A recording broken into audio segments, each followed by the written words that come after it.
পরিশিষ্ট শ্রীরামকৃষ্ণ নরেন্দ্র স্বামী বিবেকানন্দ। এবার ষষ্ঠ পরিচ্ছেদের প্রথম অংশ। শ্রীরামকৃষ্ণ, ব্রাহ্ম সমাজ, নরেন্দ্র ও পাপবাদ। স্বামীজি গুরুদেব ভগবান শ্রীরামকৃষ্ণ বলিতেন, ঈশ্বরের নাম লইলে ও আন্তরিক তাহার চিন্তা করিলে পাপ পলাইয়া যায়। যেমন তুলার পাহাড় অগ্নিস্পর্শে এক ক্ষণে পুড়িয়া যায়, অর্থাৎ যেমন বৃক্ষে পাখি অনেক বসে আছে, হাততালি দিলে সব উড়িয়া যায়। একদিন কেশববাবুর সহিত কথা হইতেছিল শ্রীরামকৃষ্ণ কেশবের প্রতি। মনেতেই বদ্ধ, মনেতেই মুক্ত। আমি মুক্ত পুরুষ, সংসারেই থাকি আর অরণ্যেই থাকি, আমার বন্ধন কি? আমি ঈশ্বরের সন্তান, রাজাধিরাজের ছেলে, আমার আবার বাঁধে কে?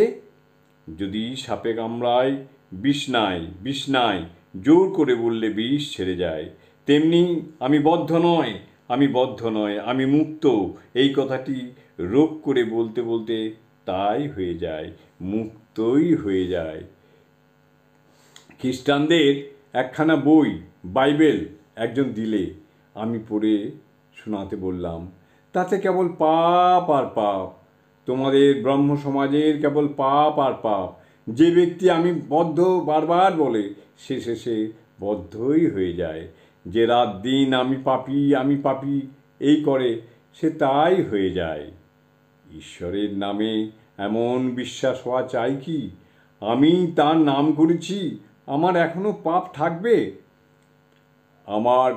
আমার আবার বন্ধন কি, পাপ কি?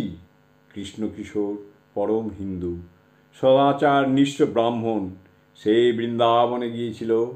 একদিন ভ্রমণ করতে করতে তার জল তৃষ্ণা পেয়েছিল।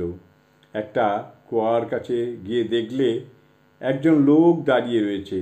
তাকে বললে, ওরে, তুই আমায় এক ঘটি জল দিতে পারিস? তুই কি জাত? সে বললে, ঠাকুরমশাই, আমি হীন জাত, মুচি। কৃষ্ণকিশোর বললে, তুই বল শিব আর জল তুলে দে। ভগবানের নাম করলে দেহ মন সব শুদ্ধ হয়ে যায়। কেবল পাপ আর নরক এসব কথা কেন? একবার বলো, যে অন্যায় কর্ম যা করেছি তার করব না, আর তাহার নামে বিশ্বাস করো। জয় ঠাকুর, জয় ঠাকুর, জয় ঠাকুর।